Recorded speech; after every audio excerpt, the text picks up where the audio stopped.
Hey everyone, welcome back. So, most people think that the ASVAB score and the AFQT score are the same, but they're not.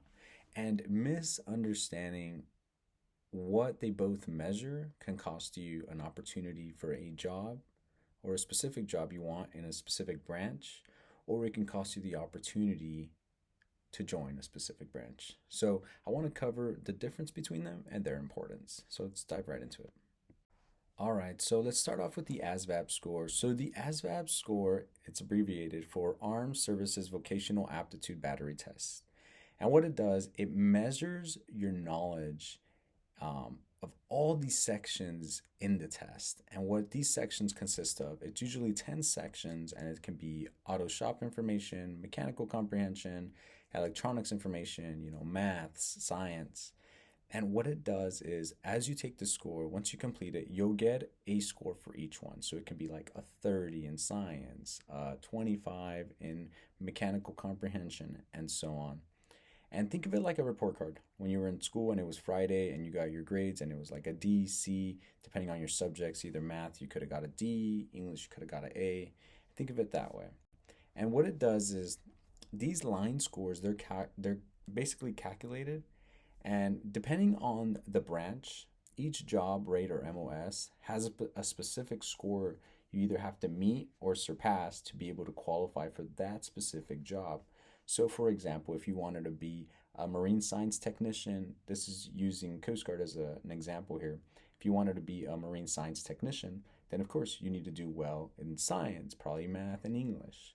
Um, I put a little example here. For example, OS requires strong word knowledge, paragraph comprehension, and it requires a 90 or above. So if you did word knowledge, you receive a 50, and paragraph comprehension, you only receive a 20, then you wouldn't qualify for that specific job. So the best strategy here for the ASVAB is find out what branch you want to join and see what scores are required for that specific job you're looking to get, and study on those subjects, of course.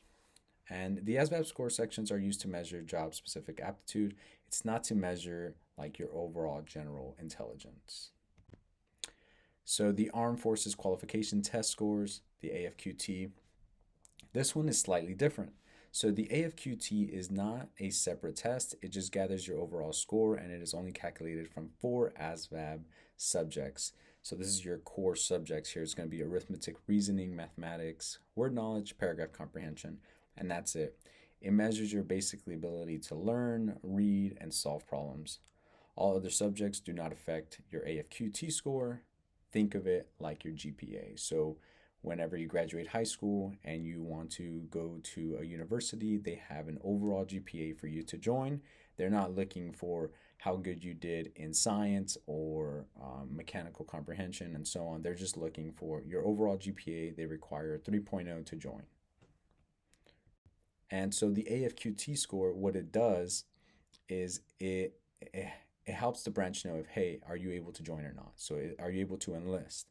Do you qualify to join this specific branch? Because different branch have different requirements for the AFQT score. Some are lower, some are higher. So depending on that score, for example, if the AFQT score is an example here, like let's just say for the Army is like a 32, then if you score a 31, you can't join, of course. Or you can probably ask for a waiver and your recruiter can help you get that and so on. But you would have to meet or pass that score. The AFQT score is given as a percentile of 1 through 99. If, for example, if you get a 65 on your AFQT score, it means you scored higher than 65% of the test takers. All right, so the simple breakdown here is that the ASVAB line scores is basically to assess which jobs fit you best in that branch. Your AFQT score is basically, are you able to join that branch? That's the simplest way to kind of break that down. All right, guys, so final remarks here. Just going to be as candid as possible and just speak really frank here. So overall, your ASVAB score, right?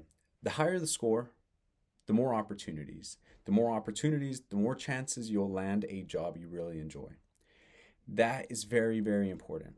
Take your ASVAB very, very seriously because you want to be able to get a job you really enjoy. You don't want to be stuck doing something you don't like. That happens so much in all branches, and I mean it's very sad because you get this motivated person that's very young and ready to join the service and do the best they can. Then they get stuck because of an ASVAB score. They get stuck into a job they don't like. They have to do that job for 4 years and they're stuck in it. Over time, over time they start to hate it. It brings morale down. You start being that person that no one wants to be around because you're just bad energy. You know, you're no longer interested in helping or being a team player. And it just sucks overall. You'll be that one person that gets out and you just despise the branch. You hate it. You never want nothing to do with it. But really, that can happen despite of your ASVAB score. Sometimes just people don't like the job. But overall, if you score high enough, in your ASVAB, the likelihood of you being able to choose something that you're kind of interested in is better, and that will give you a higher chance of getting more job satisfaction while you're in the fleet doing that specific job. Then overall, if it's something that just didn't catch your attention and you didn't like, then fine, you can get out, but at least you won't hate it as bad.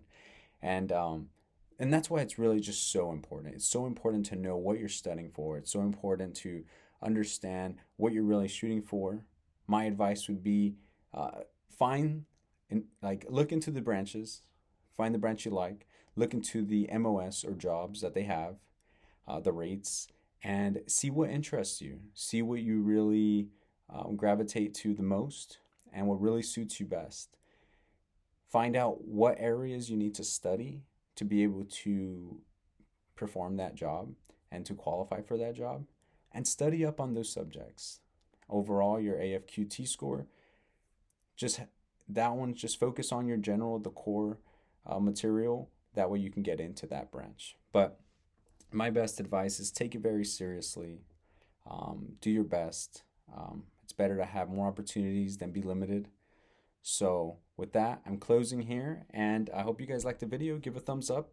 I'm going to be posting the different scores you need for different jobs shortly, and that way you guys can kind of look at them and be able to see which jobs interest you and what you need to score. That way you guys can better gauge what you need to study for your future if you're interested. So yeah, subscribe, like the video, and thanks for your time. I'll talk to you guys later.